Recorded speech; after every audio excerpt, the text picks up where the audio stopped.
98.9, Centre 97.3, Est-Ouest 91.7. Emma, it's 9 o'clock.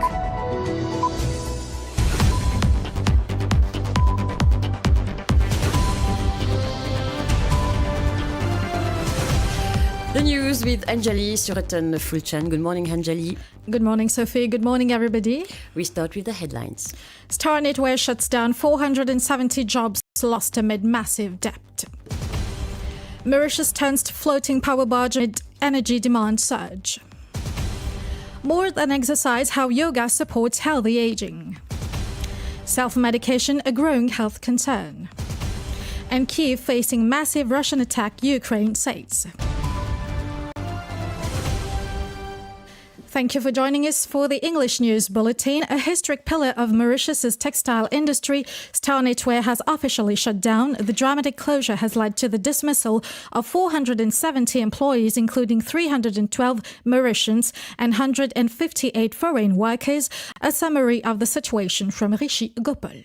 The company's financial troubles had been known for several months. Production had already slowed down due to a drop in orders, and by the end of May, several employees had not received their salaries. Star Knitwear cited continued financial losses, rising costs and falling production as key reasons behind the shutdown. The situation has caused severe distress, particularly among foreign workers who found themselves in a precarious situation, without pay and living in harsh conditions. Several NGOs stepped in to provide support.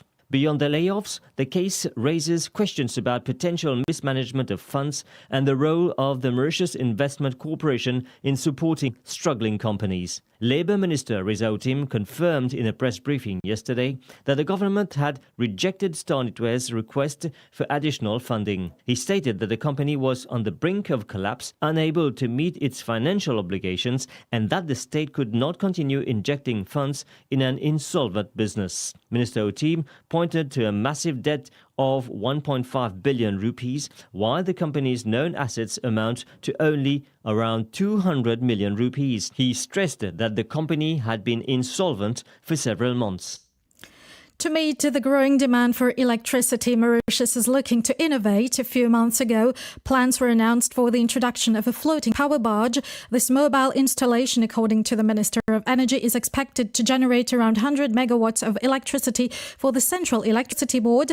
According to Professor Khalil Ilahi, a lecturer at the Faculty of Engineering at the University of Mauritius, the current situation is partly due to the overuse of energy-intensive appliances such as refrigerators and air conditioners. He believes that a greater investment should be made in renewable energy projects. Voiceover by Ashibachu. The intention here is to set it up in the Port Louis area. The idea is to avoid having to invest heavily in permanent onshore installations, which would require space. I believe there may also be other, perhaps more interesting solutions. There could be mobile generators, which have the advantage of being modular and can be used during peak hours. Renewable energy or biofuels could also be used if available. To me, the barge is a temporary solution. However, some experts point out that these power barges often run on heavy fuel oil, a fossil fuel that emits CO2 and could pollute the lagoon in the event of a leak. The risks of this project, such as the possibility of leaks and the proximity to the marine park, for example, Balaklava. But it's not for me to decide. There will be a process where everyone will have their say, especially those concerned with environmental matters. Mauritius is therefore playing a temporary card with the power barge, but the debate remains open. In the face of an energy crisis and growing environmental concerns, where should the line be drawn? A real opportunity for both individuals and businesses concerned about their carbon footprint and electricity bills. Producing more electricity at a lower cost has been a reality in Mauritius for nearly a decade, thanks to photovoltaic panels. It's a market that deserves to be fully tapped into, especially as the Central Electricity Board. Loïc Grubs, a commercial director at EcoSolaire Mauritius, explains how these solar panels work and shares his vision for the future. Voiceover by Ashibachu. Photovoltaic panels work with sunlight to produce electricity only. Either we use it for ourselves or we send it to the CB grid. Photovoltaics have been present in Mauritius for about 10 years now.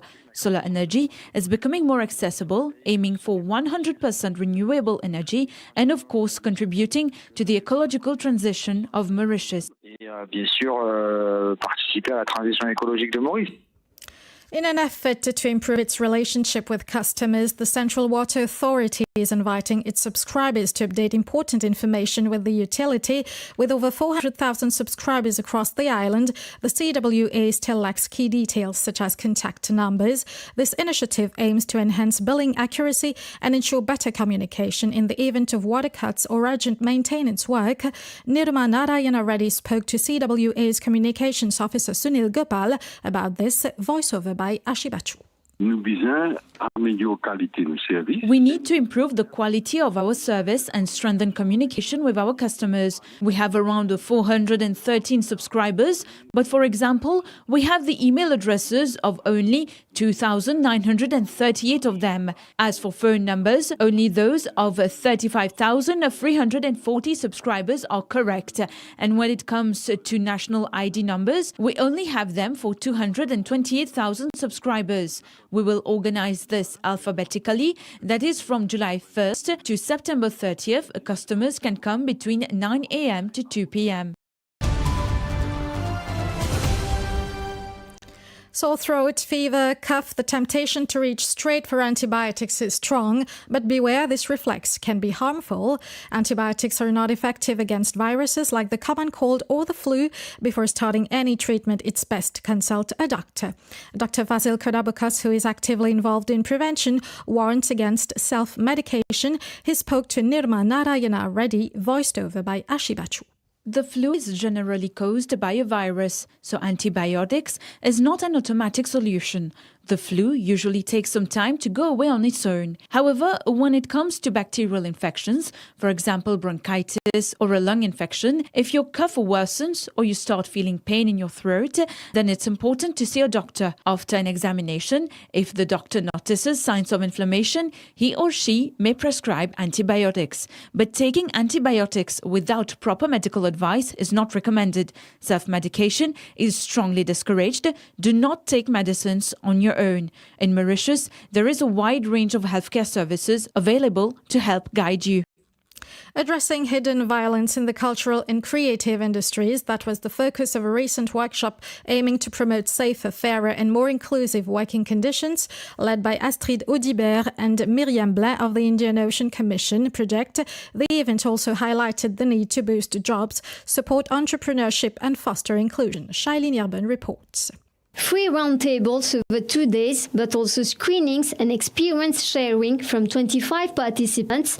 There was also a focus on assessing existing mechanisms at a time when thousands of professionals in the sector, especially women and young people, still face gender-based and sexual violence. Comment les femmes sont incluses dans nos activités, comment est-ce que c'est pensé avec elles depuis le début, dans la mise en œuvre, dans l'évaluation. On a ces lunettes pour faire en sorte qu'il y ait bien sûr en tout cas le point de vue des femmes, les perspectives. On propose aussi des solutions, des outils parce qu'on a quand même des institutions, universités, COI, mais UNFPA, etc. pour nous aider. Mais les violences sexuelles et sexistes touchent toute la société. As for Myriam Blais, also a moderator and director of Ishal's Telfair Center, she explored the potential synergies between culture, ecology, inclusion and regional cooperation. Parce que les industries créatives et culturelles, ce sont des industries qui font appel à nos émotions. Ce sont des espaces où il y a énormément de liberté de parole. Et ça veut dire que ce sont des espaces où on peut dire les choses, où on peut mettre des mots sur des situations qui sont difficiles, où on peut générer des émotions et donc faire avancer les idées, faire avancer les lignes.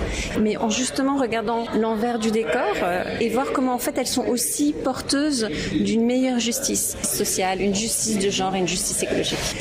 And so the discussion is truly underway in support of a more inclusive, safe and supportive ecosystem. Time now as to one a better future will finally come for those working in the field.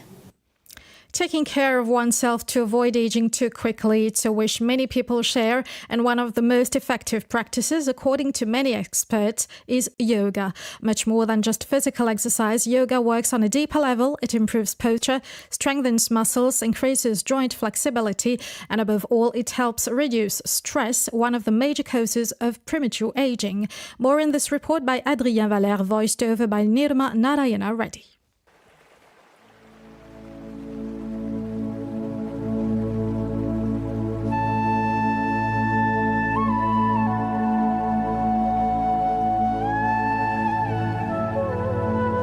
Synchronizing breathing and movement, yoga calms the nerve system, lower the productions of cortisol, the stress hormones, and promote better sleep. The result, a more relaxed body and a clearer mind. But that's not all. According to Kalyani Gaur, a yoga teacher, regular practice can help prevent several age-related chronic diseases such as high blood pressure and diabetes. Yoga helps protect your body from pain and keeps your bones strong. Without it, as we age, we can experience joint pain, especially in the knees, shoulders, or neck. It also boosts the immune system, offering protections against certain viruses, including COVID and even common fevers. With regular practice, some say there's less need for medication. Yoga should be practiced regularly, ideally 30 minutes in the morning and again in the evening. One popular sequence is Surya Namaskar or the Sun Salutation. It includes 11 or 12 postures you can do each morning before work to boost your energy for the day ahead. Krishna Kumar has been practicing yoga for over 30 years. Now 83 years old, he says he feels like he's still in his 30s. What made me start yoga? I was struggling with body aches, but once I started practicing yoga, I began to feel lighter. My whole body felt better, especially my joints. The message is simple. It's never too late to start. And sometimes, one well-breathed posture is more powerful than a pill.